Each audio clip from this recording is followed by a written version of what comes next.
Okay, here we are with another episode of Modular Landing.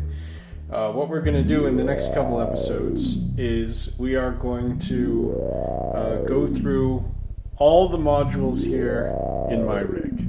So I don't think I can get through them all in one video, so we might have to do 2 or 3. But what I thought might be fun would be to just go through every single module. What does it do? What is it? Why is it there? And just very quickly give a sample of the sounds of each one. So that's the theme for the next couple videos. And as I was preparing for the video, I just came up with this patch, which we're actually gonna build, see if we can recreate it. But I thought I'd start with the oscillators and filters because they're kind of the building blocks of a modular rig. But if you just have oscillators and filters, it's actually hard to have sound come out. So I'm actually going to have to start off with explaining how the signal actually comes through. So let's take apart this patch. This is a very cool patch. I like it a lot. We're going to start pulling plugs. All right. So I'm going to go through each of the modules in turn and hear their sounds in future videos, but for this very quick video, I'm just going to quickly run through each module and just explain what it is. But before I do that, I've got to explain the cases. So we've got 2 cases here. You always need cases for your module to put them in and to power them. This is a used Gorky case that I got, my very first case. Works great, I love it. The wall wart connects in the back and the power switch is there. And this is a Arturia Rack Brute 6U, meaning it's got 2 rows. Both of these cases have 2 rows, 6U. One row would just be 3U. It's got legs, so you can stand it up like this, but you can also rotate it so it lies down more like this, slightly angled and flatter. It's really great. It's really affordable. Works fantastic. Power comes out here, on-off switch right there. So let's run through the first row. We've got a series of modules here from Moleco Heavy Industries. That's the maker. Wired is the series. It's based on a previous synthesizer that was then transformed into Eurorack. We've got 2 oscillators here called the anti-oscillators. We've got 2 filters, the Boogie and Borg filter, each with their own characteristics. We've got the noise ring, which is a random CV generator that can go up into audible range, so it can also be used as an oscillator or as a sound source. It can do really interesting patterns that evolve and change. X-Mix, which is a cross-fading mixer, 2 channels, and outputs that are positive or negative. It can also be used to invert, to mix, and to blend or switch between those channels for either audio or CV. Tri-At, which is by IntelliGel, which is a tri-attenuator. So 3 attenuators and attenuverters, because you can switch the polarity or the voltage positive and negative coming in. A tiny mutable instruments Lynx, which is a mult. 1 in, 3 out, 2 in, 2 out, 3 in, 1 out, just a utility module. Down here we've got a module by 4MS, the Spectral Multiband Resonator, which is 6 channels of resonators, which can create sounds. They can be used as a sound source, and you can rotate around different scales. Very interesting module. IntelliGel's Cyclonic Shapeshifter, which is a dual oscillator. This is a digital oscillator with a lot of different sounds, different waveforms, but also cello, chip sounds, a lot of different things. 2 inputs for pitch, 2 outputs. Our third filter, the Polyvox VCA, voltage controlled filter, with a lot of character and a lot of distortion. Really interesting filter, very different to the Borg and Boogie filters. Module by Make Noise, which is the Echophon, which is a single channel delay with pitch shifting. Let's go to the other case now. Starting off with mutable instruments yarns, which is a MIDI interface. You've got MIDI in and out, and this MIDI signal can be converted into CV and gate, 4 CV outputs, 4 gate outputs, so you can sequence 4 different things, but you can also arrange these outputs in different ways, combine them in different ways. Pamela's Workshop by ALM, which is a clock source, 8 different clocks that can be set to different rhythms, Euclidean rhythms, and a knob for setting the tempo. They have updated this now to allow these eight outputs to do other things, send out LFOs, envelopes. So it's actually become even more useful. Now we've got peaks, mutable instruments. This is a digital module, as I believe all mutable instruments modules are. This can do a lot of different things. It can be drums, a kick drum and a snare drum, envelope generator, or LFO, different LFOs, 2 outputs, ADSR, envelope generator, or 2 less comprehensive envelopes if you want. This is a little tiny module that I made at a workshop. It's a low-pass gate. I put this together myself, so I'm very proud. No knobs, just an in and out and a CV to control the low-pass gate. So this can be used as a kind of voltage-controlled amplifier of sorts. A very simple one. The Dixie 2 Plus oscillator by Intelligel. This is my main oscillator, very powerful, great sound. Can go down into LFO rate if you wanted to, that slow. I usually use it as a sound source. Maths by Make Noise, which does a lot of different things. There are hour-long videos on YouTube explaining what this does, but it's 4 channels. Can be used as a 4-channel mixer with attenuverters here for each channel, 4 different outputs, also some outputs, logic functions, and it can also generate rising and falling CV, which can be used for envelopes. You can also cycle that so that it becomes kind of like an LFO, or it can go up into even audible range. So you could even use this for sound. Batumi, 4 LFOs with sine, saw, and square outputs, setting the rates with these sliders. This can go up into audible range at a low frequency, but into the audible range, and then you can modulate the frequency here. So you could actually use this as 4 oscillators. Also, not very flexible ones, possibly, but usually for LFO. Make Noise, this is a Vactrol Optimix. 2 channels, I use it as a VCA, 2 channels coming in, 2 outputs, or you can sum them, and you can send control in to open and close those gates. Mutable Instruments Clouds.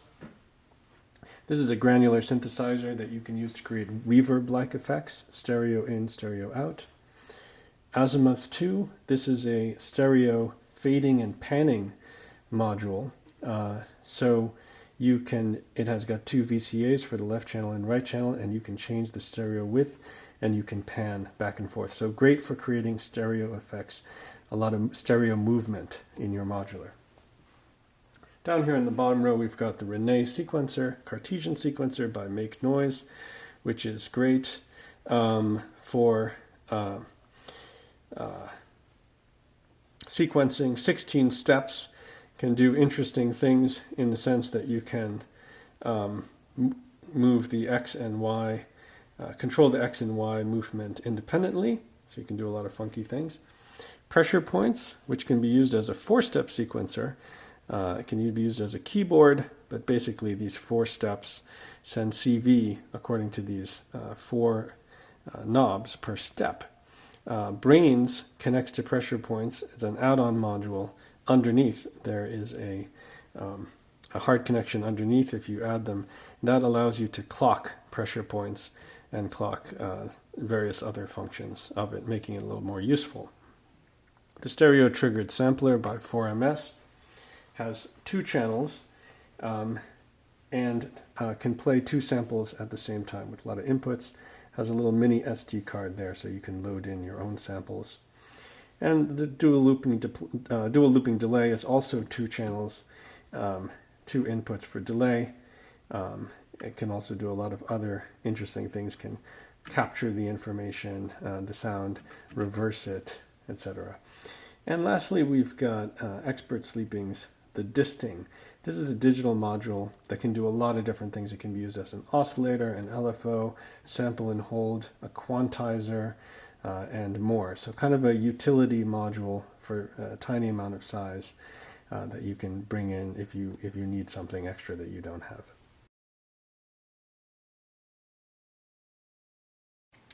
Okay, we're going to start with the top row here. We're going to start with the anti-oscillator, wired anti-oscillator by Moleco. You're going to hear the triangle.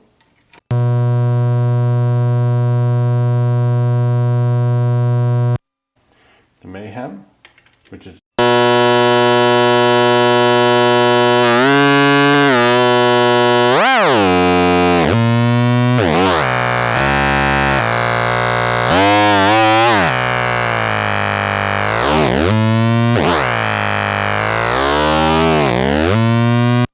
okay. We're going to hear, this is the same, anti-oscillator. We're going to hear the boogie filter in self-oscillation, so we're going to turn the resonance all the way up, frequency down.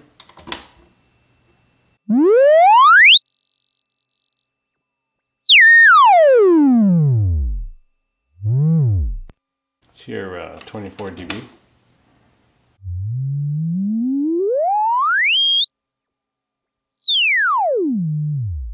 Smoother sound. Let's do the same for the Borg filter. Put the resonance all the way up. Take the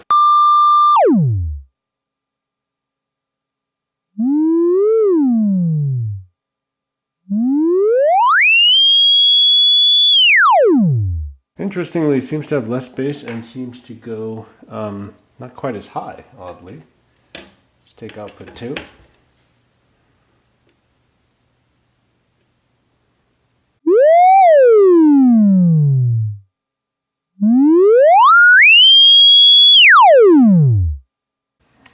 Very different sound. The noise ring. What the hell is this? Oh, I'm going to turn that off. This is a random generator.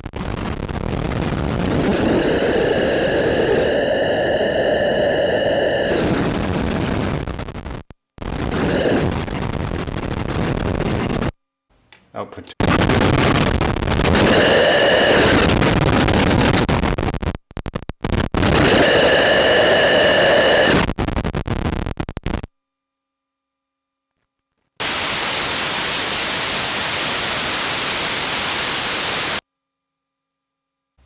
So now we're going to start self-patching, not self-patching the oscillators. Actually, we could self-patch them, but using the FM inputs into the anti-oscillator to see what that sounds like.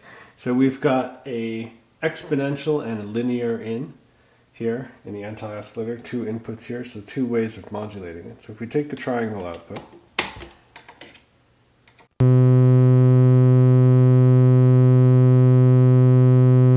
we'll take FM input from the other anti-oscillator into this one.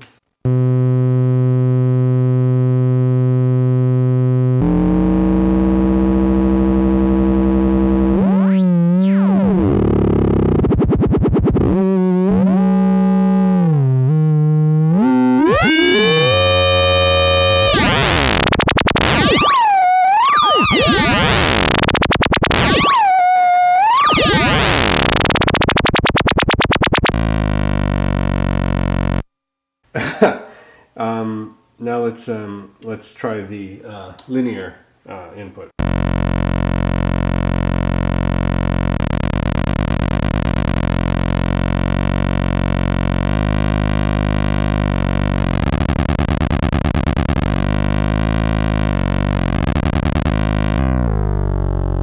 Well, that's far less interesting.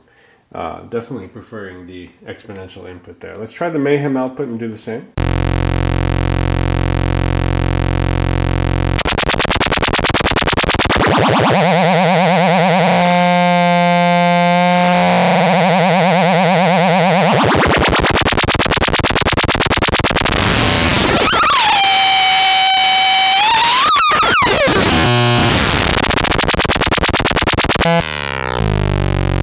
And remember, these are attenuators here.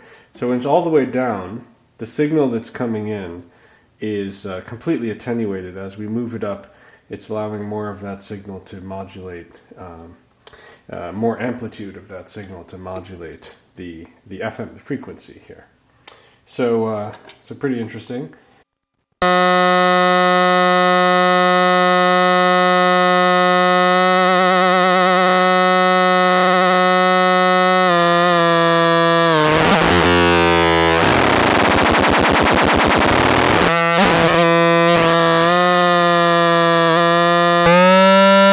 Okay, so we are going to start the René sequencer, put in an X clock input and a Y clock input. So now it's moving around a bit randomly, not really randomly, but sporadically. We're going to take the quantized CV output, put it into the 1 volt per octave of the anti-oscillator for pitch.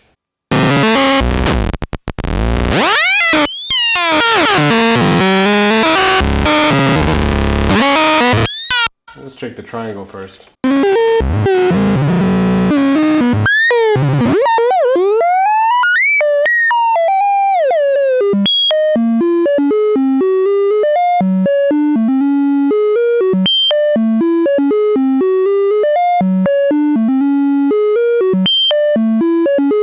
Now let's pass that through one of the filters. So I'm going to take that going into the input here, turn the resonance down. Start it with the cutoff frequency wide open, just to hear what that sounds like. Take the output. Let's start with 60.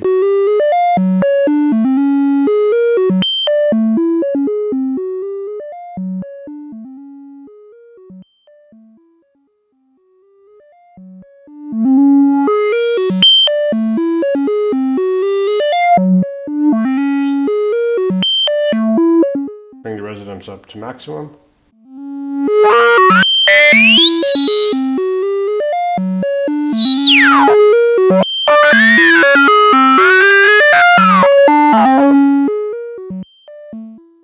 So nice amount of distortion there, actually.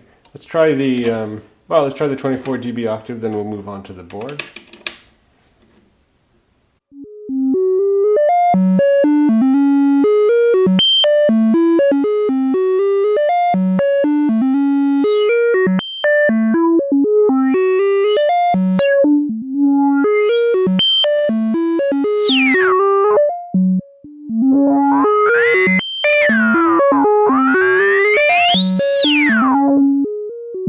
Nice. A little smoother. Let's do the same with the Borg, except this time, instead of just moving that cutoff manually, since we are using modular, why not just take an LFO from the Batumi and put that, we need a longer cable there, LFO from the Batumi, put that into the CV here to move that frequency knob automatically. And let's hear what this one sounds like. Take the output. Use output 1 first.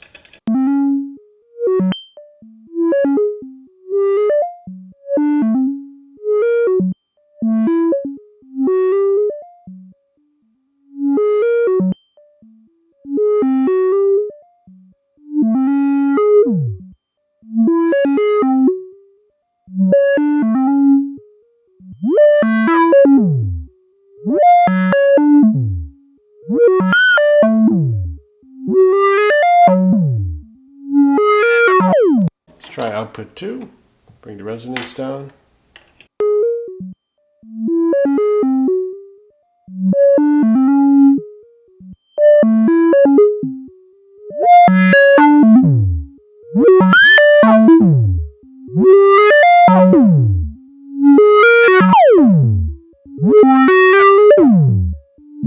Okay, so we're hearing the two different filters there, the sounds of them. And we were just using a slow LFO, slow sine wave to open and close the frequency cutoff by using the CV. This, of course, is an attenuator there. So if we had it wide open, the sine wave would be at full amplitude, sweeping this filter very low and very high. The more we turn this down, it decreases the amplitude of that sine wave. so the frequency changes less. It's actually probably worth demonstrating that, just so you can hear. So again, if we take the triangle, put it into the filter, take the output of the filter, we'll use number 2. So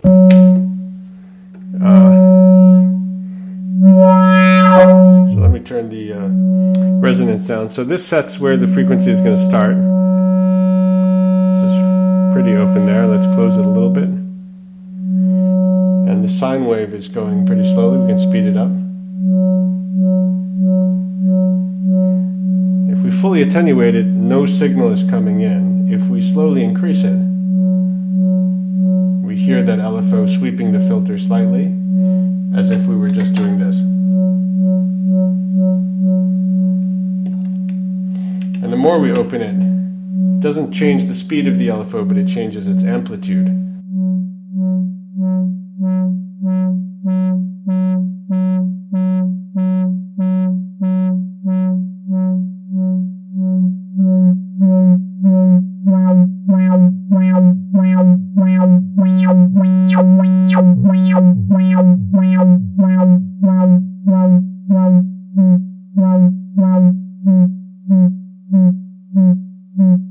Put on some clouds just to hear what that sounds like with the bit of...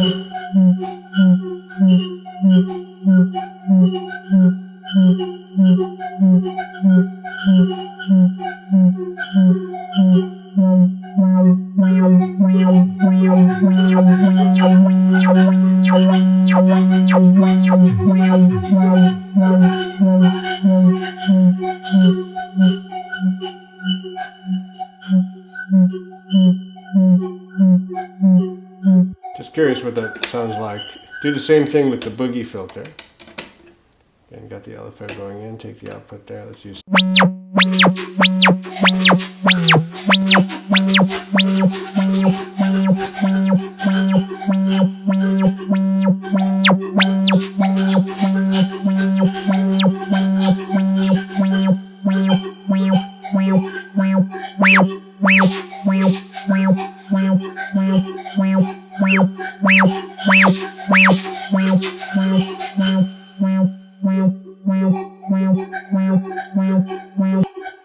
If we get the filter to self-oscillate, take the output.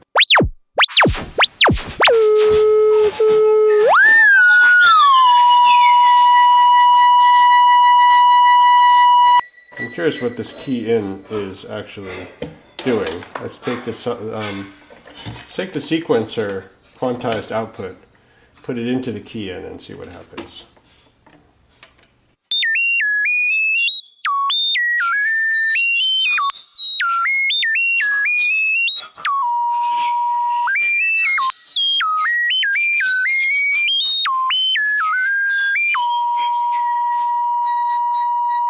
Key in seems to be similar to the CV in, which is odd. I wonder why that's duplicated. So I'm not exactly sure about that, to be honest. Let's get our sequencer going back into the oscillator, take the output into the filter, filter going out.